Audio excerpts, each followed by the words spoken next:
Repression. It is one of the defence mechanisms. Defence mechanisms గురించి నేను మాట్లాడుతూ ఉన్నాను. నిన్న నా వీడియోలో డిస్ప్లేస్మెంట్ అనేటువంటి ఒక డిఫెన్స్ మెకానిజం గురించి నేను చెప్పడం జరిగింది.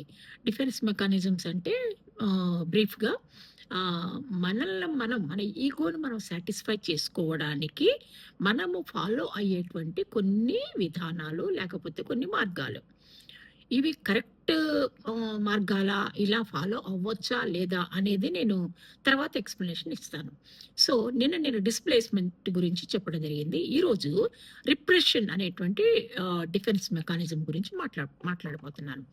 రిప్రెషన్ అంటే ఇప్పుడు మనకి ఎన్నో రకాలైనటువంటి ఆహ్, బాధాకరమైనటువంటి విషయాలు మన జీవితాల్లో ఉంటాయి ఇన్ జనరల్.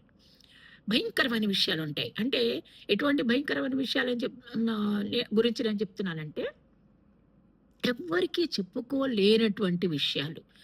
అంటే ఆహ్, అణచివేయబడినటువంటి కోరికలు. Repressed ideas, repressed desires. అంటే మనం అణిచివేస్తాం. అంటే we don't want to recollect those ideas or those feelings again and again. We don't want to recollect. We don't want to get again those things in our mind.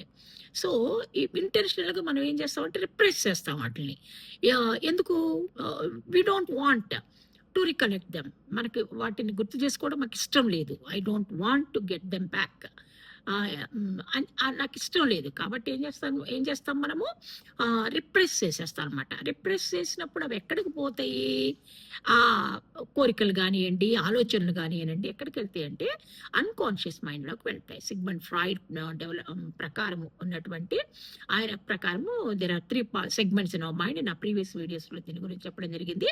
Conscious, subconscious and unconscious. ఈ unconscious అనేటువంటి ఆ భాగంలోకి వెళ్ళి అక్కడ store కాబడతాయి. ఇది repression. మనం repress చేస్తాం ఇంటెన్షనల్‌గా. వీటి వలన మనకు జరిగేటువంటి నష్టం ఏంటి అనే విషయాన్ని గురించి నేను నెక్స్ట్ వీడియోలో చెప్పాలనుకుంటున్నాను. Thank you so much for watching my videos.